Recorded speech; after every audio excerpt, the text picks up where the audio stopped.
Hello everyone. आज हम discuss करने जा रहे हैं नीट 2020 का केमिस्ट्री का सोल्यूशन। आपकी केमिस्ट्री में 45 क्वेश्चंस आते हैं जिन्हें आज हम डिस्कस कर रहे हैं विद देयर एक्सप्लेनेशन। ये आपका फर्स्ट क्वेश्चन है, क्वेश्चन नंबर 46। इसमें पूछा है कि करेक्ट ऑप्शन क्या है। ऑप्शंस यहाँ पर लिखे हैं। तो इसमें सबसे पहले आप देखिए ऑप्शंस को। तो आपको मैग्नीशियम और कैल्शियम बाइकार्बोनेट है जो कि टेम्पररी हार्डनेस के लिए रिस्पॉन्सिबल होते हैं, तो ये बी से मैच करता है। तो आप बी को फर्स्ट से देखिए, एक ही ऑप्शन में दिया हुआ है बी का फर्स्ट पार्ट, तो है ऑप्शन नंबर 2 इज़ करेक्ट। और भी आप मैच कर सकते हैं। ये सिंथेसिस गैस है, ये इलेक्ट्रॉन डेफिशिएंट एक हाइड्राइड है और इसका नॉन प्लेनर स्ट्रक्चर होता है कुछ इस तरीके से। नेक्स्ट क्वेश्चन की तरफ बढ़ते हैं। A tertiary butyl carbocation is more stable than secondary, why. आपके सामने टर्शरी और सेकेंडरी कार्बोकेटाइन है। आप देख सकते हैं कि यहाँ पर ये कौन सा इफेक्ट लग रहा है, ये डोनेटिंग ग्रुप है तो प्लस आई इफेक्ट, पर ऑप्शन में आपको प्लस आई इफेक्ट नहीं दिख रहा होगा। यहाँ पर जो इफेक्ट अब लग सकता है वो है हाइपर कॉन्जुगेशन। यहाँ पे कार्बन के पास आप देख सकते हैं ये अल्फ़ा कार्बन होते हैं, तो 9 हाइड्रोजन्स प्रेजेंट है, जबकि ये अल्फ़ा कार्बन है, इस पर टोटल 5, तो यानी इसकी 5 हाइपर कॉन्जुगेटिंग स्ट्रक्चर बनेंगी और इसकी 9 बनेंगी। तो which is more stable, first why due to hyperconjugation. तो हमारे पास ऑप्शन नंबर 1 जाएगा इसमें। नेक्स्ट क्वेश्चन है change in oxidation state of carbon. आपको एक रिएक्शन दे रखी है, आपको ये रिएक्शंस दी हुई है। तो यहाँ पर CH4 क्लोरीन से मिलके CCl4 बनाता है। तो अब देखिए कार्बन हाइड्रोजन से जब जुड़ा है तो कार्बन मोर इलेक्ट्रोनेगेटिव है। अगर कार्बन ज़्यादा इलेक्ट्रोनेगेटिव है, वो इलेक्ट्रॉन अपनी तरफ लेगा, 4 इलेक्ट्रॉन उसकी तरफ शिफ्टेड है, तो -4 ऑक्सीडेशन स्टेट है। जबकि यहाँ पे कार्बन अपने से ज़्यादा इलेक्ट्रोनेगेटिव एलिमेंट यानी क्लोरीन से जुड़ा है, तो वो दे रहा है यहाँ पे, तो +4। तो चेंज क्या हुआ, -4 से +4 ऑक्सीडेशन स्टेट में चेंज आया। तो आप देख सकते हैं यहाँ पे ऑप्शन नंबर -4 से +4, ऑप्शन नंबर 4 में ही दिखाई दे रहा है। तो ये हमारा राइट आंसर है ऑप्शन नंबर 4। नेक्स्ट क्वेश्चन है हमारे पास, सुक्रोज क्या देता है हाइड्रोलिसिस होने पर। तो ये बड़ा आसान है, छोटी सी ट्रिक है, GF से याद रखना। तो सुक्रोज GF देता है, यानी कि ग्लूकोज और फ्रक्टोज कौन सा। अब ध्यान रखना ग्लूकोज सिर्फ बीटा 2 ही चीज़ों में है जो हम पढ़ते हैं 11th-12th में, लैक्टोज और सेलुलोज, बाकी सब में अल्फा है। तो यहाँ आप देखिए कि कौन से ऑप्शन में G और F दिखाई दे रहा है और ग्लूकोज अल्फ़ा, तो यहाँ पे ऑप्शन नंबर 4 में आपको नज़र आ रहा होगा। नेक्स्ट क्वेश्चन में पूछा है क्रोमियम 2+ की स्पिन ओनली मोमेंट। जैसा कि आप जानते ही होंगे क्रोमियम का एटॉमिक नंबर 24 है, कॉन्फ़िगरेशन 3d5 4s1 होगी, पर क्रोमियम ने 2 इलेक्ट्रॉन छोड़े हैं तो कॉन्फ़िगरेशन क्या होगी 3d4। अब 4 है तो 4 पॉइंट समथिंग आंसर आएगा। तो हमारे पास इसका आंसर होगा 4.9। जितने भी फ्री इलेक्ट्रॉन होते हैं उतना ही उसका मैग्नेटिक मोमेंट आता है। नेक्स्ट क्वेश्चन में पूछा कौन सा इनमें से एग्जिस्ट नहीं करेगा। तो आप जानते ही होंगे इसमें आपको फॉर्मूले से करना है, वैसे कर लो बॉन्ड ऑर्डर निकाल के, पर करेक्ट आंसर है हीलियम। नोबल गैसेस तो वैसे ही एग्जिस्ट नहीं करती हैं डायटोमिक स्टेट में। नेक्स्ट क्वेश्चन पूछा है कौन सा ऐसा कंपाउंड है जिसके अंदर सल्फर, यहाँ पर ऑक्सो एसिड है सल्फर का, जो ओ लिंकेज से अटैच्ड है। तो ये हमारे पास परोक्सो डाइसल्फ्यूरिक एसिड होता है H2S2O8। तो ये है जिसमें ओ लिंकेज आपको सेंटर में दिखाई दे रही होगी। तो आपका यहाँ पर option number 4 is correct. Next question की तरफ हम बढ़ते हैं, क्वेश्चन नंबर 53। इसमें यहाँ पर स्पेक्ट्रोकेमिकल सीरीज से आंसर आएगा। इसमें पूछा है कि सबसे ज़्यादा स्ट्रॉन्ग लिगेंड कौन से हैं। तो आप जानते हैं CN इसलिए होता है क्योंकि उसके अंदर क्या होती है सिनर्जिक बॉन्डिंग। फिर उसके बाद ये जो दोनों होते हैं ये कैसे होते हैं वीक, क्योंकि ये सिर्फ डोनर होता है अल्फा डोनर। तो option number 2 is correct. Next question है हमारे पास, आपको फैराडे यानी कि चार्ज रिक्वायर निकालना है। हमारे पास ये फॉर्मूला है चार्ज रिक्वायर का NF से याद रखना। तो ये 1 मोल के लिए होता है। अब कैल्शियम कितने इलेक्ट्रॉन लेता है, कैल्शियम क्लोराइड में कैल्शियम कितने इलेक्ट्रॉन लेगा 2, तो चार्ज रिक्वायर आ गया 2F, पर ये 1 मोल के लिए है। क्वेश्चन जो आपने पढ़ा होगा तो उसमें 20 ग्राम कैल्शियम के बारे में पूछा, यानी हाफ मोल। तो 1 मोल का आंसर 2F है, तो हाफ मोल का कितना होगा 2F डिवाइडेड बाय 2, तो यहाँ पे आंसर आ जाएगा 1F। तो हमारे पास इस क्वेश्चन का राइट आंसर क्या होगा, question option number 2। Option number 2 हमारे पास क्या है इसका करेक्ट आंसर। नेक्स्ट क्वेश्चन है एसीटोन और मिथाइल मैग्नीशियम क्लोराइड आपको दिया हुआ है, क्या पूछा है प्रोडक्ट। देखिएगा यहाँ पे जब भी आपको एसीटोन दिया हुआ है तो ये कार्बन यहाँ पे अटैक करेगा H यहाँ, तो इस तरह का बनेगा। तो जब भी आपको वैसे भी कीटोन हो तो हमेशा 3 डिग्री अल्कोहल मिलती है। तो यहाँ पे आप देखिए 3 डिग्री अल्कोहल यहाँ कहाँ दिखाई दे रही है, ऑप्शन नंबर 4 में। नेक्स्ट क्वेश्चन आपको पूछा है कैटाइनिक डिटर्जेंट बताना है। तो कैटाइनिक डिटर्जेंट हमने एक ही पढ़ा है अपने एनसीईआरटी में, अमोनिया, इस तरीके से अमोनियम। तो हमारे पास C16 ये इतना होता है, इसमें पॉजिटिव चार्ज, इस तरह का स्ट्रक्चर होता है, सिटा है trimethyl ammonium bromide. Next question की तरफ बढ़ते हैं, क्वेश्चन नंबर 53। इसमें पूछा है विच स्टेटमेंट इज इनकरेक्ट। तो हम ऊपर से स्टार्ट करेंगे। फर्स्ट CrO4, ये हमारे पास CrO4 है 2-, और एक है Cr2O7, इसकी ऑक्सीडेशन स्टेट कितनी होती है 6, और Cr2O7 में भी 6 होती है। तो बोल रहे हैं कि आर नोट सेम, बट ये तो गलत है क्योंकि हमें पता है इसमें भी क्रोमियम की और यहाँ भी +6 ही है, तो यही ऑप्शन गलत है। तो आगे आपको पढ़ना है तो आप पढ़ सकते हैं। नेक्स्ट क्वेश्चन है, इसमें से वुड्स रिएक्शन किस में नहीं पॉसिबल होगी या कम अमाउंट में एल्केन मिलेगा। तो आप जानते हैं इससे हमें इवन कार्बन कंटेनिंग एल्केन्स मिलते हैं, ना कि ओड। तो ओड वाला ही हमें कम मिलेगा, तो ऑप्शन नंबर 4। नेक्स्ट क्वेश्चन हमारे पास है यूरिया। बहुत बड़ा ये पूरा पहरा दे रखा है, अब इसे पढ़िए। एक ही हमने टॉपिक पढ़ा है कि जब कॉपर में अमोनिया डाल देते हैं तो लिगेंड होने की वजह से उसका कलर डीप ब्लू हो जाता है। तो ये कौन सा ऑप्शन होगा यहाँ पे, ये पूरे केमिस्ट्री हमने यही इस तरीके का टॉपिक पढ़ रखा है, आपको ध्यान आएगा। फिर यहाँ पर आपको freezing point depression constant KF की वैल्यू दी हुई है। अब यहाँ पे मोलैलिटी दी हुई है, तो डेल्टा TF पूछा है। तो आप जानते हैं डेल्टा TF का फॉर्मूला, ये हमारे पास डेल्टा TF का फॉर्मूला है KF इंटू में एम। आप बस वैल्यू पुट कीजिए, आपका आंसर आ जाएगा 0.4। तो 0.4 आपको कहाँ दिख रहा है, ऑप्शन नंबर 4 में आपको 0.4 दिख रहा होगा। नेक्स्ट क्वेश्चन में पूछा है, बड़ा ही आसान है, प्रोटॉन न्यूट्रॉन इलेक्ट्रॉन निकालने हैं, जितने प्रोटॉन उतने इलेक्ट्रॉन जब तक कि वो एक एटम है। तो यहाँ पे इस वाले पार्ट को एटॉमिक नंबर और प्रोटॉन इलेक्ट्रॉन कहते हैं। तो 71 तो प्रोटॉन है, 71 इलेक्ट्रॉन। न्यूट्रॉन निकालने की भी जरूरत नहीं है क्योंकि ऑप्शन में सिर्फ कॉर्नर्स भी यहाँ पे आ रहा है 71। नेक्स्ट क्वेश्चन की तरफ बढ़ते हैं। ये बड़ी आसान रिएक्शन है, ये है आपकी एल्डिहाइड वाले चैप्टर में। तो इसमें पूछा है कि आपको CHO चाहिए, तो यहाँ क्या होना चाहिए बीच में, तो ये होना चाहिए, क्योंकि नेक्स्ट स्टेप में यहाँ पे OH आएंगे, वो वाटर निकलेगा तब CHO बनेगा।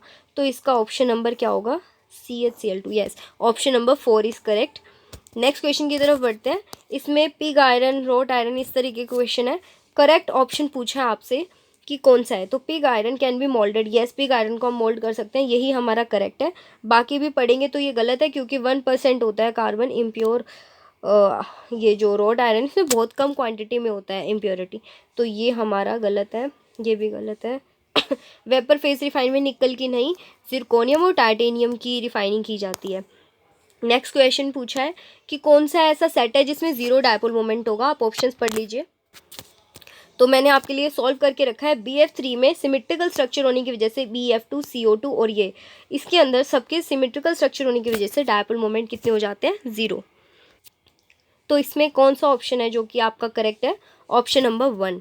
नेक्स्ट की तरफ बढ़ेंगे। तो आपको पूछा है कि पेपर क्रोमेटोग्राफी किसका एग्जाम्पल है। तो ये आपके एनसीईआरटी की बुक आप खोलेंगे तो उसमें मिलेगा, ऑर्गेनिक केमिस्ट्री वाले चैप्टर में पार्टीशन क्रोमेटोग्राफी। और ये वाला क्वेश्चन भी आपको खुद से ही करना पड़ेगा बिकॉज इसमें तो नाम याद करने हैं बस। ये 10, 101, 103, 106 और 111 के नाम पूछे हैं कि कौन सा इनकरेक्ट है। तो इनकरेक्ट है ये D वाला, इसका आंसर ये नहीं है। नेक्स्ट क्वेश्चन 67 आप पढ़ लीजिए, ये इक्विलिब्रियम चैप्टर से है एंड बहुत ही आसान है। इसमें आपको NaOH और NiOH ट्वाइस का एक मिक्सचर है, उसमें सॉल्युबिलिटी पूछी है। तो ये मैंने आपके लिए पहले से सॉल्व किया है। NaOH पूरी तरीके से डिसोसिएट होगा तो उसकी आपको मोलैरिटी इतनी दे रखी थी पहले से। NiOH भी उसी सॉल्यूशन में डाल दिया है। तो देखिए NiOH कितने OH छोड़ता है, दुगने। तो अगर इसकी सोलिबिलिटी ऐसे है तो इसकी 2s होगी। अब टोटल सॉल्यूशन में ये और ये टोटल इतने आयंस हो गए हैं। अब 2s जो ये चीज़ है ये बहुत छोटा नंबर है बिकॉज सोलिबिलिटी इसकी बहुत कम होती है। तो इन दोनों में से छोटा नंबर कौन हुआ, ये वाला। ये इतना छोटा है कि हम इसको नेग्लेक्ट भी कर सकते हैं। एक बार यहाँ पे रख देते हैं फिर इसको नेग्लेक्ट कर देंगे।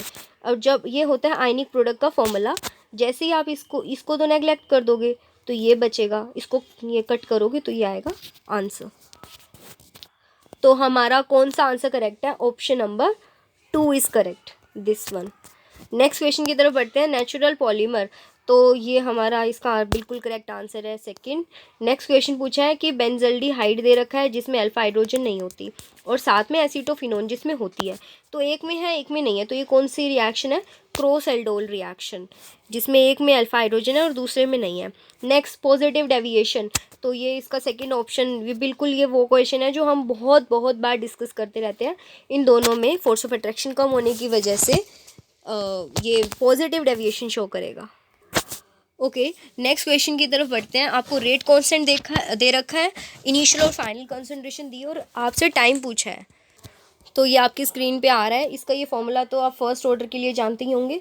इसमें इनिशियल कंसंट्रेशन ये दे रखी है और फाइनल ये दे रखी है। जैसे ही आप सब कुछ वैल्यू पुट करेंगे मैनुअली हो जाएगा, आपको कोई लॉग एंटी लॉग कुछ देखने की जरूरत है, हाथ से ही सॉल्व हो जाएगा। ये इसके 2 पर जाएगा और ये कट के 20 यानी कि 10, लॉग 10 1 होता है। ये पीछे वाला पार्ट ख़त्म। अब इसको 1/2 को सॉल्व करोगे तो 5 और ये भी दे रखा है, तो ये 500 आंसर आ जाएगा। नेक्स्ट क्वेश्चन आपका कॉमन आयन इफेक्ट से है। आपको ये सोल्ट ये और एक ये दे रखा है। आप जानते हैं NaCl बहुत ज़्यादा सोल्यूबल होता है। अब उसके अंदर HCl पास कर दी, तो आप देखिए NaCl सोल्यूबल था, आपने उसमें HCl पास कर दी तो Cl ज़्यादा हो जाएंगे। अगर Cl ज़्यादा हो जाएंगे तो कॉमन आयन इफेक्ट लगा दीजिए, ली चैटलियर प्रिंसिपल। यहाँ पे Cl ज़्यादा हो जाएंगे तो प्रोडक्ट की कॉन्सेंट्रेशन बढ़ गई, तो रिएक्शन किस तरफ मूव करेगी? बैकवर्ड। तो NaCl के पीपीटी क्रिस्टलाइज हो जाएंगे। तो यहाँ पर आपका आंसर आएगा only NaCl will crystallise out. Next question adiabatic, adiabatic Q0, adiabatic में Q0 तो T भी 0 होगा। तो ऐसा कहाँ है जिसमें Q और T दोनों 0 हैं? तो यही ऑप्शन है। और बाकी आपको इसमें कुछ पूछना है तो आप पूछ लीजिए। नेक्स्ट क्वेश्चन पूछा कौन सी करेक्ट स्टेटमेंट है? CO2 refrigerant, no. अब यहाँ पे ये बकमिंस्टर फुलरिन के बारे में दिया हुआ है, ये भी नहीं सही है। यस, जियोलाइट इसीलिए काम आता है अल्कोहल को गैसोलीन बनाने में। और नेक्स्ट है CO एक कलरलेस ऑर्डरलेस गैस है, ये भी सही है। तो COD ऑप्शन करेक्ट है। अब यहाँ पे तो इन सब में दे ही नहीं रखा है डी को करेक्ट, तो ऑप्शन नंबर 1 के साथ जाएंगे। आपको और नहीं आते तो भी आप इसे कर सकते हैं। नेक्स्ट क्वेश्चन दिया है, देखिए आप पिछले क्वेश्चन में आप कंफ्यूज हो रहे थे कि सुक्रोज से क्या बनेगा, तो आप इससे भी निकाल सकते हैं। ये दे ही रखा है, अल्फा बीटा पहचानना था आपको। इसमें आपको पूछा है ये के दे रखा है, आपको पूछा है इसका जी। तो डेल्टा जी का हमारे पास फॉर्मूला होता है -nRT ln के। तो आप यहाँ पे n तो 1 आएगा, आर की वैल्यू पुट करिए 8134, टेम्परेचर दे रखा है 300 और लॉग के की वैल्यू डाल दीजिए। सीधा आप ये वाली वैल्यू को इसमें डाल देंगे और आंसर नेगेटिव में आना चाहिए, तो option number 2 is correct. Next question की तरफ बढ़ते हैं। इसमें पूछा कौन सा है जो कार्बाइलामिन टेस्ट देगा। ये हर पेपर में आ रहा है ये क्वेश्चन, पिछले में भी था और इसमें भी है। इसमें पूछा है कार्बाइलामिन टेस्ट तभी होता है जब नाइट्रोजन के पास 2 हाइड्रोजन अवेलेबल हो, तो यहाँ पे ऑप्शन नंबर 2 में ही अवेलेबल है। नेक्स्ट क्वेश्चन है ओजोनोलिसिस से, तो पूछा किसमें मीथेनॉल मिलेगा। तो देखिए ओजोनोलिसिस का एक सिंपल सी बात है, आप जहाँ पे भी एल्कीन है उसको तोड़ दीजिए और दोनों को OO दे दीजिए। तो एल्कीन यहाँ से तो ऑप्शन मुमकिन ही नहीं है, एक ही ऑप्शन है। यहाँ पे तोड़ोगे तो इसको O मिलेगा, इसको भी O, तो ये आपको मीथेनॉल दिख ही रहा होगा इस तरीके से कि क्या मिल गया हमें, मीथेनॉल। नेक्स्ट क्वेश्चन इसमें आपको पूछा है एनीसोल के अंदर HI डालना है। तो देखिएगा आप, ये हमारे पास होता है एनीसोल OCH3। HI जब डालोगे तो यहाँ से तो टूट नहीं सकता, डबल बॉन्ड कैरेक्टर है, यहाँ से टूटेगा। इसको H दे दो, इसको I, तो एक मिला फिनॉल, एक CH3 आए। तो कहाँ पे है ये फिनॉल और CH3 आए? Option number 2। Next question 2 bromo. देखिए जितनी भी एलिमिनेशन रिएक्शन है वो स्पेशली जो हम पढ़ते हैं उसमें बीटा एलिमिनेशन ही होता है, Z से रूल फॉलो होता है, उस HCl निकल रहा होता है या HBr कुछ भी इस तरीके से, तो डिहाइड्रोहेलोजिनेशन। तो ABC राइट आंसर है, ऑप्शन नंबर 2। नेक्स्ट क्वेश्चन, अगर हम रिएक्टेंट की कंसंट्रेशन बढ़ा दें तो उससे क्या बढ़ेगा? पार्टिकल्स में फ्रीक्वेंसी यानी कि कोलिजन ज़्यादा होते रहेंगे, तो कोलिजन फ्रीक्वेंसी बढ़ती है। नेक्स्ट क्वेश्चन की तरफ बढ़ते हैं। इसमें बेसिक अमीनो एसिड पूछा है, मैंने इसकी अलग से एक वीडियो बनाई है, आप उसे नीचे सर्च करेंगे, नहीं तो मैं डिस्क्रिप्शन बॉक्स में डाल दूँगी, यहाँ आपके सामने यहाँ पर आइकन आएगा, वहाँ से भी आप चेक कर सकते हैं। बेसिक के पहचानने की ट्रिक क्या है? Lysine hates arginine. अब इसमें ढूंढिए, लाइसिन है बस, और तो ज़रूरत ही नहीं है, ख़त्म हो गया। उसके बाद एसिडिक की भी एक ट्रिक है और सल्फर कंटेनिंग की भी ट्रिक है, आप देख सकते हैं। नेक्स्ट क्वेश्चन है, जहाँ पे भी आपको सोडियम ATP का कुछ भी जिक्र मिले तो वहाँ आएगा पोटेशियम। सोडियम पोटेशियम पंप आपने सुना होगा। नेक्स्ट आपको बोला है 2 क्लोरीन एटम जुड़ के Cl मॉलिक्यूल बना रहे हैं, Cl2, तो फिर आप जानते हैं एंट्रोपी कम होएगी, तो डेल्टा S नेगेटिव होगा यानी <<0। और यहाँ पे दो बॉन्ड जब जो एटम पास आएंगे तो कंपाउंड वो मॉलिक्यूल बना रहे हैं तो एनर्जी निकलेगी, तो डेल्टा एच भी नेगेटिव यानी लेस देन ज़ीरो। तो ये कहाँ दिख रहा है? ऑप्शन नंबर 1 में दिख रहा है। नेक्स्ट क्वेश्चन, मेरे को तो ये पता है कि कार्बन मोनोऑक्साइड न्यूट्रल है, तो बस इस पर टिक कीजिए और ढूंढिए कि ऑप्शन आपको कहीं पे ऑप्शन नज़र आ रहा है ए का 2 से। तो ए का 2 में हमें एक ही ऑप्शन नज़र आ रहा है, ऑप्शन नंबर 3। वैसे भी आप जानते हैं Al2O3 एम्फोटेरिक है, तो सी का 4 मैच हो रहा है। हाँ बिल्कुल सही है, तो ये हमारे पास ऑप्शन नंबर 3। क्वेश्चन नेक्स्ट है 85, जेटा पोटेंशियल क्या काम आता है? तो stability of colloidal particles, yes बिल्कुल सही आंसर है। नेक्स्ट चलते हैं 86 क्वेश्चन में आपसे पार्शियल प्रेशर पूछा हुआ है और टोटल प्रेशर दे रखा है, तो इसका एक सीधा सा फॉर्मूला डाल्टन ने दिया था जो कि, तो ये हमारे पास इसका आंसर है। टोटल प्रेशर दे रखा और मोल फ्रैक्शन दे रखा है, तो पार्शियल प्रेशर निकालने का ये फॉर्मूला होता है।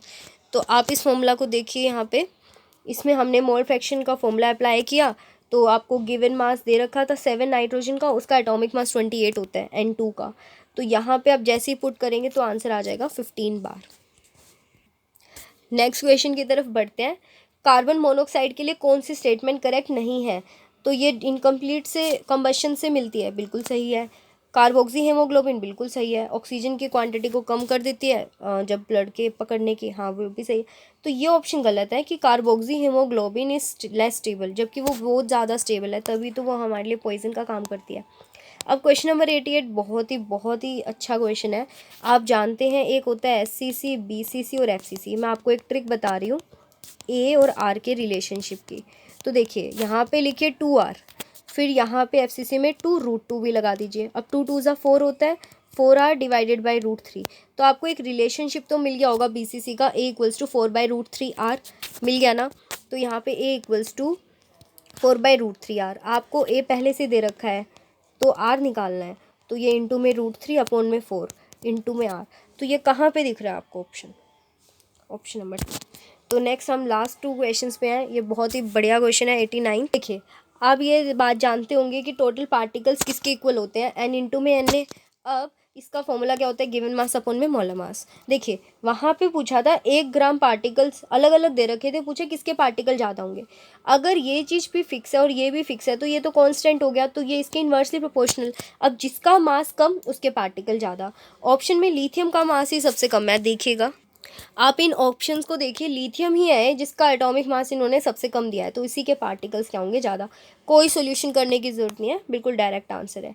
अब पूछ रहा है कि सल्फ्यूरिक एसिड की हमने इलेक्ट्रोलिसिस कर दी तो क्या मिलेगा? हाइड्रोजन मिलता है, और पानी का इलेक्ट्रोलिसिस होने से ऑक्सीजन मिलता है। एनोड पे anion A goes to A, C goes to C। तो एनायन आपको एनोड पे मिलेंगे, तो एनायन तो ऑक्सीजन ही है, O2- होता है, तो यही आपको कहाँ मिलेगा? एनोड पे। Thank you very much. आप इस वीडियो को शेयर कीजिए सो दैट कि आपके फ्रेंड्स भी इसको देख पाए, और हम इसके बाद नेक्स्ट पेपर करेंगे 2019 का। Thank you very much.